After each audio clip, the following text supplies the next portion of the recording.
विद्यार्थियों, व्यवसाय अध्ययन में हम वित्तीय प्रबंध अध्याय का अध्ययन कर रहे हैं, जिसमें हमारा टॉपिक है वित्तीय निर्णय।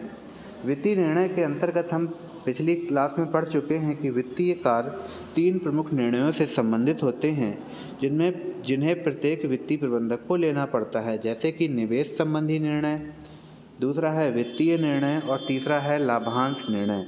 निवेश संबंधी निर्णय के बारे में हम पिछली क्लास में पढ़ चुके हैं। आज हम वित्तीय निर्णय के बारे में जानेंगे। तो देखिए, वित्त जो होता है, वित्त के बारे में हमने बताया था ही कि वित्त का मतलब व्यवसाय में उपलब्ध कोष से होता है, धन से होता है।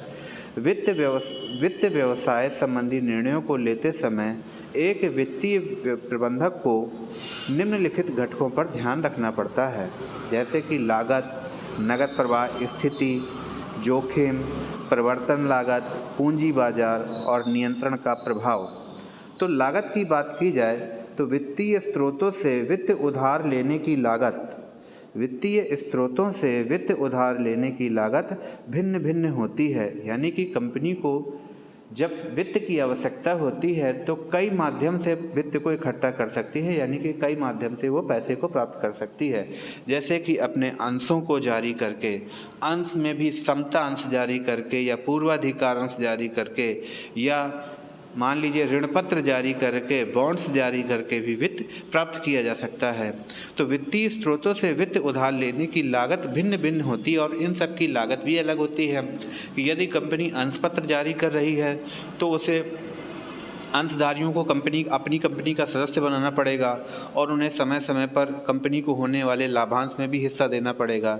यदि ऋण पत्र जारी करती है तो निर्धारित अवधि के बाद उनका रिडम्पशन अर्थात उनको पैसे की वापसी करनी पड़ेगी और साथ में समय अवधि पर बार बार ब्याज भी देना पड़ेगा।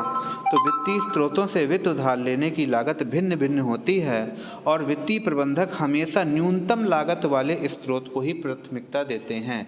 तो वित्तीय निर्णय लेते समय वित्तीय प्रबंधक का सबसे प्रमुख कार्य होता है कि वित्त को उपलब्ध करते समय उसकी लागत का अनुमान लगाना और लागत को देखकर ही सबसे कम लागत वाले स्रोत पर ही या सबसे कम लागत वाले स्रोत के माध्यम से ही वित्त की व्यवस्था करना।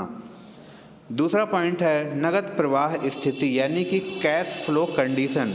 कैश फ्लो कंडीशन का अर्थ है यानी कि व्यापार में कैश का टर्नओवर बना रहे।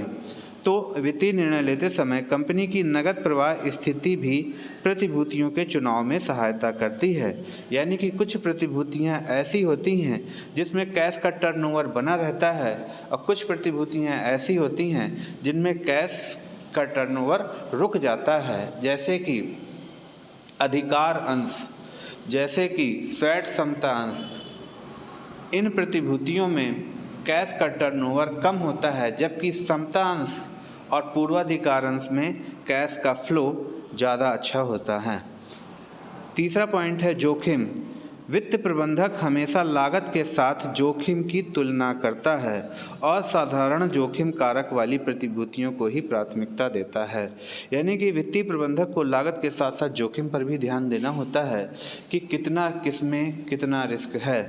यानी कि जैसे कि यदि हम ऋण पत्र जारी करते हैं तो हमें निर्धारित अवधि के बाद पूरी रकम भी लौटानी है और निर्धारित दर से ब्याज भी चुकाना है। यदि अंश जारी करते हैं तो हम समता अंश जारी करेंगे तो हमें उन्हें सदस्य बनाना है और लाभ में हिस्सा देना है। और यदि पूर्वाधिकार अंश जारी करते हैं तो भी हमें उन्हें लाभ में हिस्सा देना है और समता अंशधारियों से पहले देना है।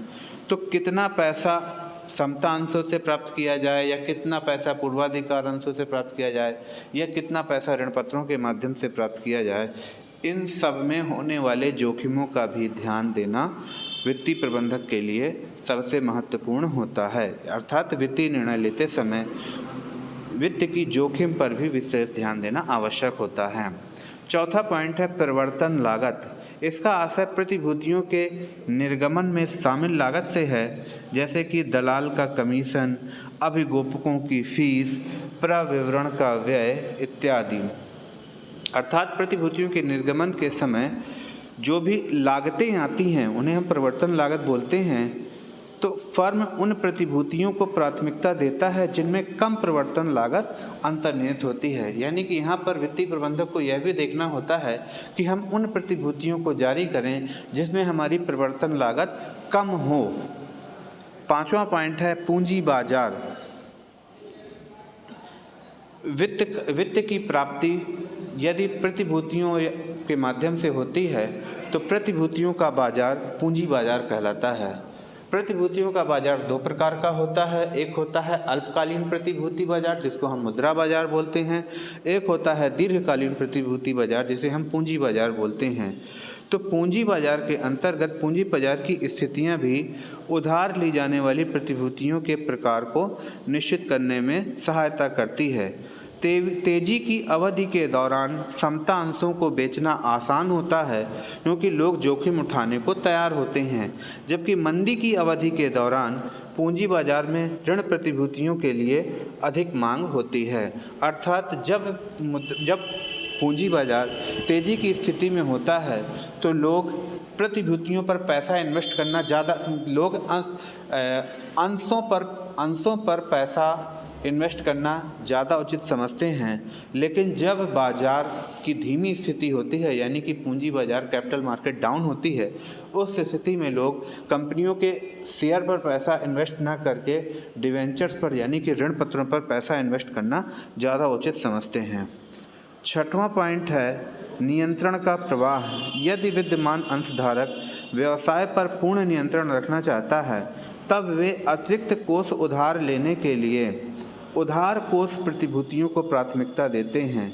दूसरी तरफ यदि उन्हें नियंत्रण खोने का कोई डर नहीं है तब वे स्वामित्व कोष प्रतिभूतियां ले सकते हैं। इस प्रकार से हमने वित्तीय निर्णय के बारे में कि वित्तीय निर्णय एक प्रबंधक को वित्तीय निर्णय लेते समय किन किन बातों पर विशेष ध्यान रखना चाहिए, उन घटकों को हमने आज जाना है।